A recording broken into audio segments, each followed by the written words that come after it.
Hello everyone, let's have more news about the Miami Heat, but first don't forget to subscribe to the channel and leave a like. The 2025 NBA free agency has been a surprising one, especially for the Milwaukee Bucks.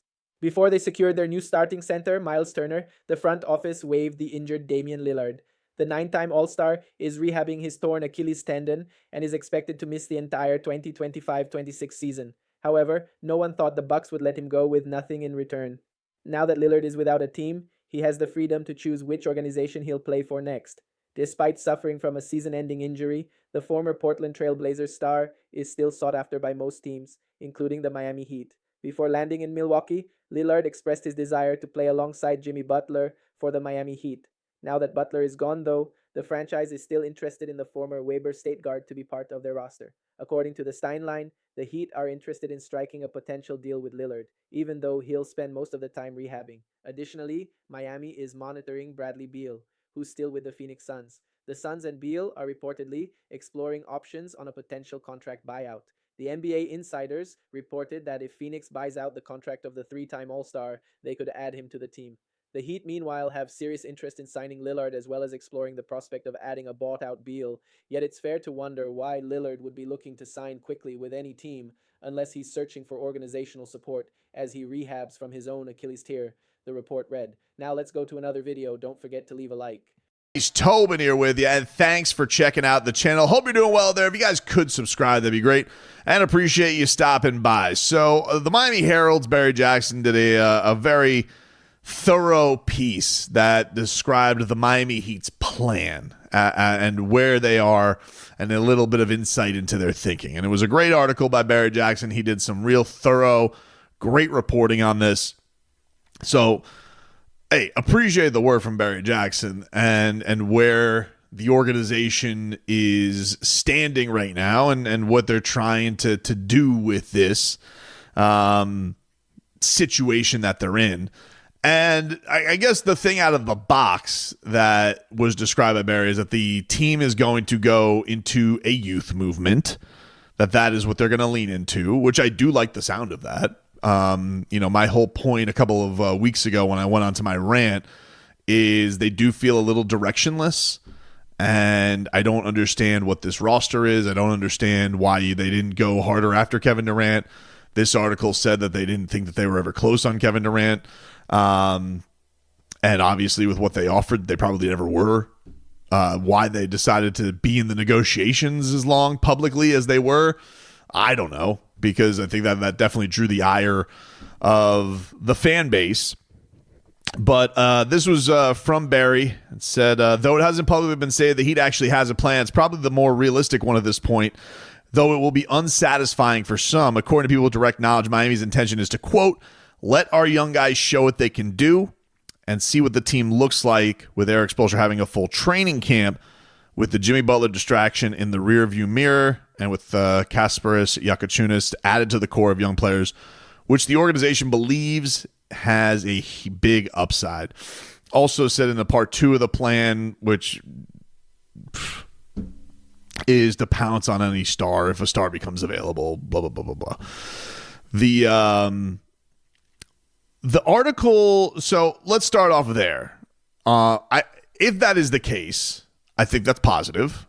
I do like the idea of Miami letting their young guys try to flourish, which would speak to, if they believe in that, Jakučiūnas getting some significant minutes this year, if he's up for it, obviously, and Spo typically, and we talked about this a couple of weeks ago about the guards versus the bigs, and that's typically, the bigs have typically been the guys who have to impress Eric Spoelstra a little bit more for playing time. Rookie guards and backcourt players, they'll get a little bit more of a shake. Guys who have the ball in their hands, so the Hawkeses, the Heroes, the Winslows, those guys will get a little bit more of a chance to go out there more so than the bigs who, obviously have to stick out there defensively and be in their system and not get overrun like that. So I do think that for Kasparis, I think he is going to get his opportunities. I think that will be the case. And I'm very excited to actually see what he's able to bring. We had his coach on this week. I don't know how many of you guys got to catch it. Brad Underwood. I know people will say, I love the smartasses who are like, what's he supposed to say? It's like, all right, cool. Hey, congratulations. You've really, you don't want to take anything that he says. He's just a big fat liar. I mean, he did have 2 guys go in the first round. That's a big deal for their program. And he does have insight to the player more so than you. You know, like I love the guy. I had a guy on, I forget what platform it was, but, there was one guy, I put up one clip that was talking about Kasparis, how serious he takes things. And I get it. You guys don't have time to go watch the whole interview, but he's like, would love to hear about his game and his measure. I'm like, well, there is a whole interview you can go watch. I chose to put that one up. I don't like to spam my Instagram with multiple clips of interviews. Every once in a while, if it's golden, I will. And then there was one that was like, tell him he needs to turn the ball over less. And there's a whole thing where it's like, we talk about his turnovers and why the coach is not worried about his turnovers. And I just found all that funny because look, I get it. The Heat fan is in a cynical place. They're in an annoyed place. I'm there with you guys. I'm not sitting here satisfied with where the Miami Heat are at, but I would like to do this with not like piecemealing it together with a ton of Andrew Wiggins minutes and, making sure Kevin Love is taking opportunities away from any young bigs that they may go out there with. I just don't see what the point is. So if that is the case, they're going to see what their young guys can do. That for me was a positive piece from Barry's article. Now, is it the position they're kind of stuck in? Yeah, it is. All of this is a little bit of a result of Miami doesn't really have a lot of great options because what is your option right now? Your option is, when Giannis asks out, not with what they just did. They're not trading him. And probably not by next summer, I would guess, unless it just goes horribly wrong and he demands a trade.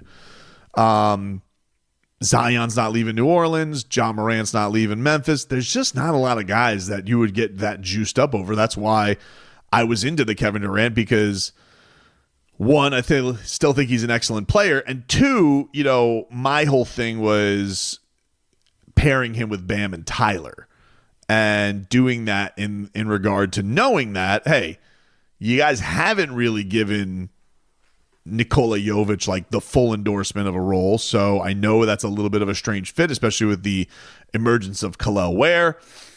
So I've explained why I was into the Kevin Durant thing. I don't want to keep harping on this. This next piece after the Durant thing that Barry talked about, this was the line that I think pissed people off the most. And whatever was told to Barry by this on reporting that got to this was definitely the thing that got people, I think, the most annoyed. And I think rightfully so. I think it's a bad look, and I think it's bad reasoning. And that was this line from Barry Jackson. It says, the Heat believes it cannot accurately judge last season's post-Butler roster because of the chaos that Butler created, a change in role for different players, Andrew Wiggins' ankle injury, and other factors. I don't know what was said to Barry in this, but I don't, I'm sure that's the description, the feeling from the organization. Putting anything left on your assessment of the season and still attaching it to Jimmy Butler was weak sauce for me. And it's not even to say you don't get a little bit of grace because of, hey, that's a bad situation. Did they have a part in it? Sure. Did Jimmy act more professional than they had a part in it? I would say, I would lean more. Yeah, you should probably do your job as a professional. But I'm not going to sit here and say there's somebody on this roster that I genuinely think was stifled by what happened with Jimmy Butler and wasn't able to deal with their job because Jimmy Butler was gone. And in fact, while I'm sure it was an exhausting season, especially on the coach, and that was called out by Pat Riley, saying, that Spo wore a lot of it on and it was a tough year. I'm sure it was a tough year. But I don't think that I looked at any player this year and was like, man, maybe other than like Jaime Jaquez Jr. But I don't think I can look at any player this year and be like, man, they really were messed up by the Jimmy Butler thing, and I feel like this has completely deterred them, especially in the post-Jimmy Butler era, which is oddly when this got really bad because they ended up losing 10 games in a row. And yes, Andrew Wiggins did get hurt. That was not ideal because they thought they were going to be in a position of getting somebody, and he was in and out, in and out, in and out.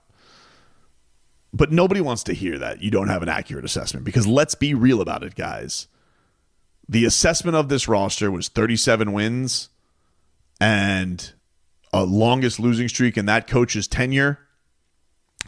And I don't think that you could look at that team and the way they performed in that playoff series and think that clarity would have made this and non-Jimmy Butler chaos would have made this series any different. I just don't think you can do that. If I was going to give my number one reason, I'd be like, well, we probably should have leaned in younger earlier, and Nikola Jovic missed half the season, and he was our sixth man essentially. That's probably where I would have gone as far as like not assessing things, because yeah, Jovic missing half the season when it just felt like he was fine in his comfort zone, had that great West Coast trip.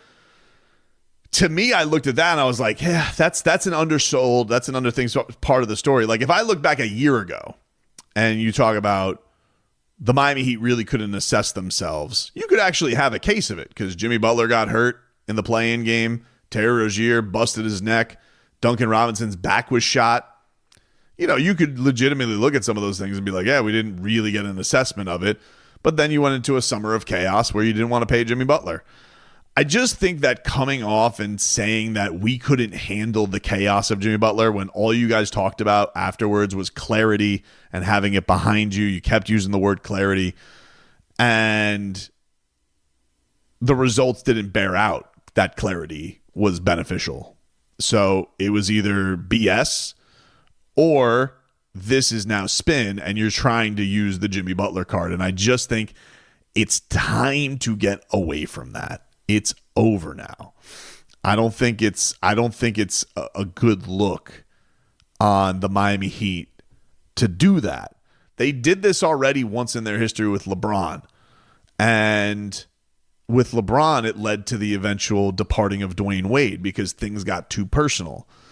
This one, I don't think it's going to be because I don't think the Heat were blindsided. This was more of a Heat choice than it was a Jimmy choice because they didn't want to pay Jimmy Butler. Then Jimmy Butler acted unprofessional. So I hope that this one doesn't linger as long. I hope that they can just be like, we're not talking about it anymore. We're moving on. It was obviously hard, but fine. Talks about the development it's going to do with. Cool. This is the other thing. And this to me was probably, this is going to be the interesting part about this season.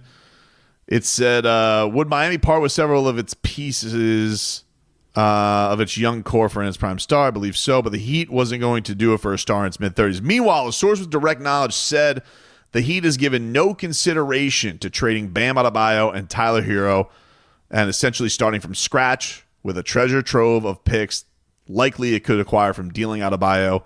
The Heat believes that tanking, stripping its roster with hope for a brighter future fails more often than it works.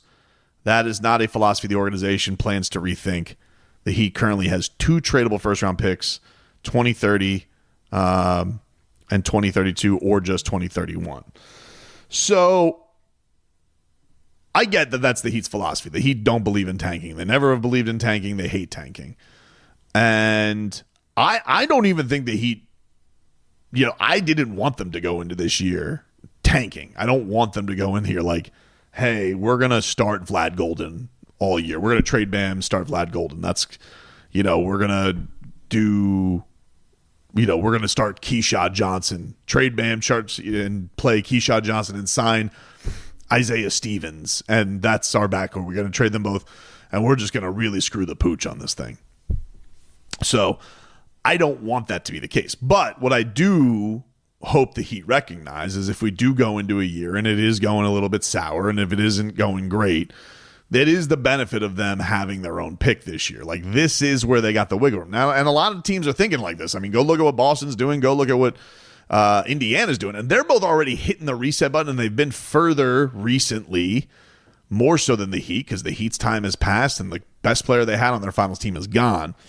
But with the Bam Tyler part of it, it's like, to me,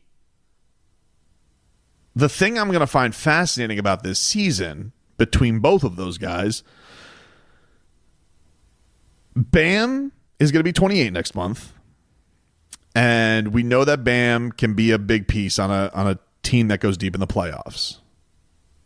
But you're now entering like the middle of his prime, so how much longer are you going to wait with him on the roster before he isn't the treasure trove of picks? Now, I don't want to trade Bam Adebayo. I mean, like, they've basically propped him up as the Heat lifer. I think everybody knows that, you know, I'm a big fan of Bam's, but there's got to be some level of frustration from him too, of being like, all right, well, you guys didn't go after KD. He clearly was signaling at the end of the season that he wanted the team to do something.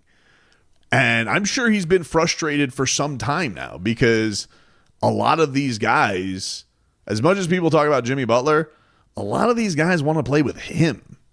You know, because he is an all-star who is unselfish and a pretty easy guy to play with. And then with Tyler, ton of pressure on Tyler. And I think I can feel for Tyler in some regards, because Tyler, I think, does get the brunt of the criticism, although I do think, Bam's been taking a hefty amount this offseason too. Tyler's going into this year, if he doesn't get the extension in October, okay, it's kind of on his plate. And then the Miami Heat's going to be like, all right, dude, well, what are you going to do here? Are you going to show that you're the guy, or are you not the guy? And then he's sitting here being like, yeah, but you didn't do anything with this roster to help me. I'm like the only elite offensive player on this team, or very good, whatever ranking you want to put him at, very good. And is that putting him in the best position to succeed? I don't know. Now, he may be happy just because it's his team. He's the go-to guy. He gets all the shots. And more likely than not, teams will just end up paying their guys anyway. But there is going to be some area. Like, I thought it was interesting. I saw that Tyler ended his YouTube video on his channel with him watching Stephen A. Smith talk about Kevin Durant not ending up on the Miami Heat. And he was talking about, it was the part where he was like, you got Tyler and Bam and Kevin Durant, that's formidable in the East. And like, you could kind of tell off of Tyler's looks, like it felt like he was agreeing with that. And you saw that he went on like the stream with Aiden Ross, and he was like, doing the whole KD flirtation thing. And so I thought that kind of spoke to Tyler being like, hey, I wanted them to make that move, and they didn't make the move. So you got these two guys here who they don't want to trade, but I thought that not trading for KD was kind of like a vote of no confidence into those guys either. And so maybe one of these young guys or multiple of these young guys will step up around them. But I also think, like, man, Tyler's going to be 26 in the middle of the season. Time flies. And so these guys are both in the primes of their career while you're developing these other guys. And there's going to be part of people that are going to be like, well, that's on them now. Like, go prove that you're 1 and 2 and not needing to be 2 and 3. And I get that, but it's an interesting dynamic that we're going into this year, where like the pressure is going to be on those guys to really show that they can actually uplift people around them and make them better. And if that is what not having the chaos of whatever last year was is going to, then hopefully. But I do think we all recognize that they're not perfect players, that they do have their flaws, and that there are question marks about whether or not they can be top of the top guys. And that's, I guess, what's going to be the interesting dynamic of this year. Because I would say that those guys did not live up to that at the end of last year by any means. Bam, and oddly for Bam, like Bam's struggles actually were more so, I would say, in the midst of all the Jimmy Butler stuff, because his stretch of the season where he really struggled was early on. And then it felt like for Tyler, he really had a wear down effect, especially post All-Star break when this was all happening. So, it is going to be an interesting test for those guys, and we'll see where Miami's at. I'm not surprised that they're not going to trade him, but it is, Bam is locked up, and Tyler's got 2 years left on his deal, and then is going to be seeking the extension. So, for an organization that seems unsure of things, I would think that they want to be pretty sure about Tyler Hero's future and investing, because we've seen around the league, it's one thing to have one guy paid like that. Two guys, okay, if you have the right pieces around them, but you better be sure on those two guys, because once you start paying three of them, your team's kind of sunk it to where it is. And so they got two guys that they really need to know on answers with. And one is Tyler Hero a max guy? And then with Nikola Jovic, what do you end up doing with his contract? Because I don't think he's going to sign something before the season. I would doubt it unless he just really wants some guaranteed money in the bank, and he's been injured a lot. So maybe he's offered a 4 for $40, and he's like, oh, I'm taking that. Which is, I don't know. You never know with people. And then there was some stuff also on the roster that I want to get to, but I'm gonna talk about this in another video because I'm hitting long here, and I know you guys don't stick around that long anyway.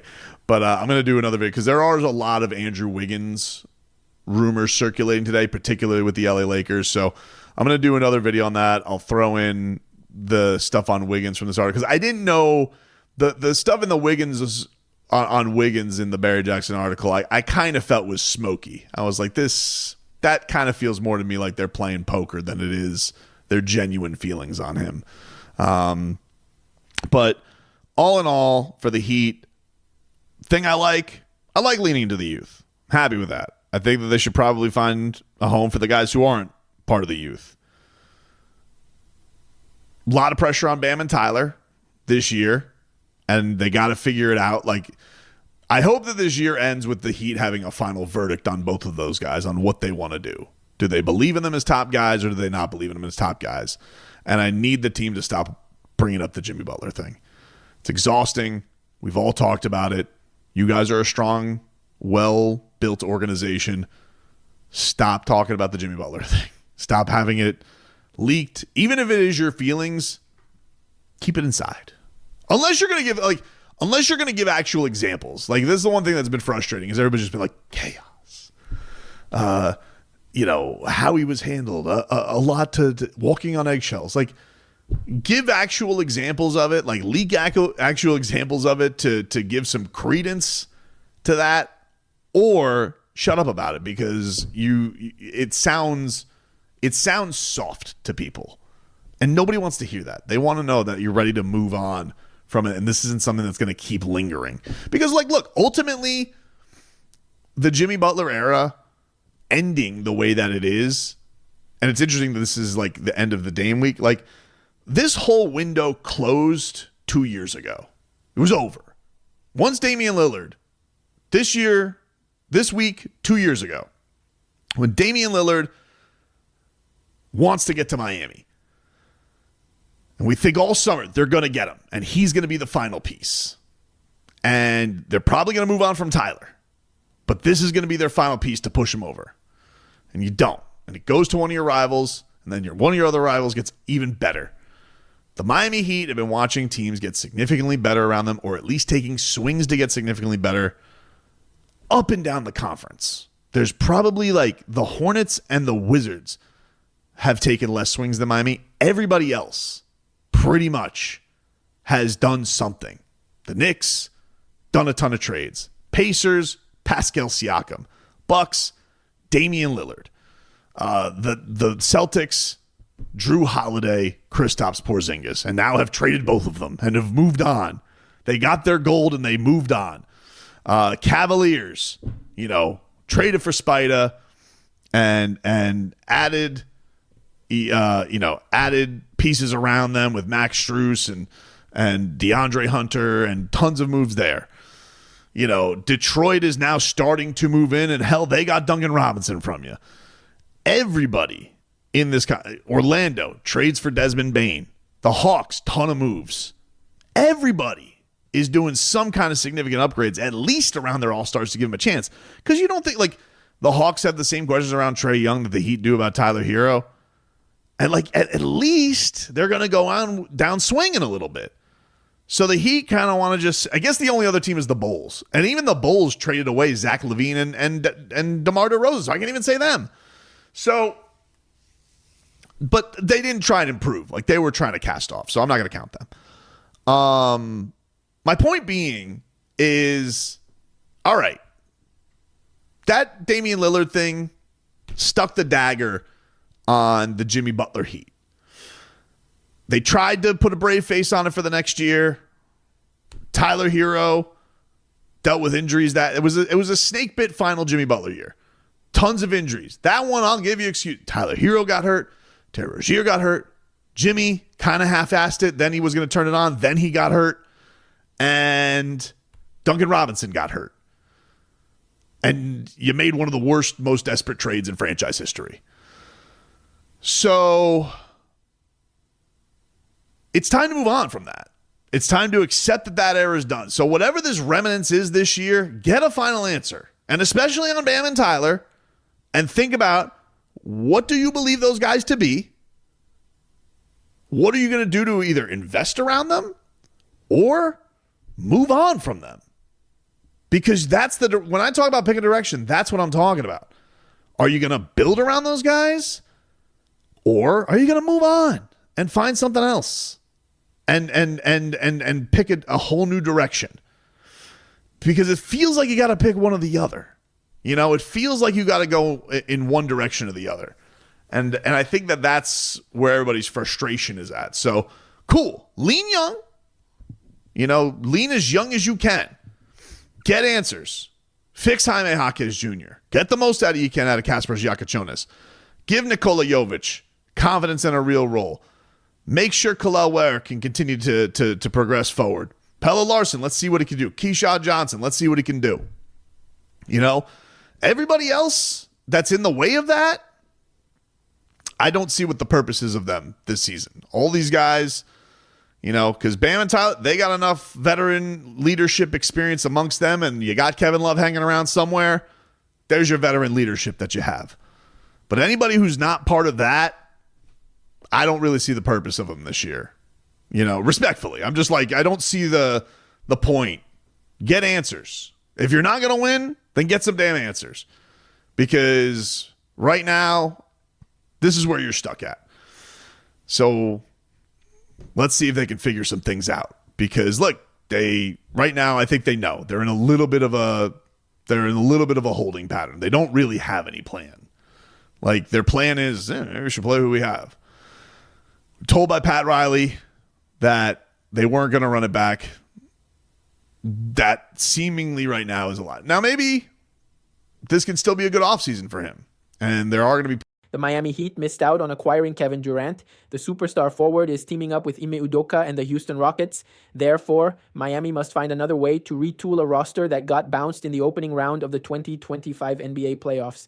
In recent weeks, the Heat have been linked with Jonathan Kuminga and DeMar DeRozan as potential new additions. However, in a July 2nd edition of the Steinline newsletter, NBA insider Jake Fisher floated a new name as a potential target for Miami, John Collins.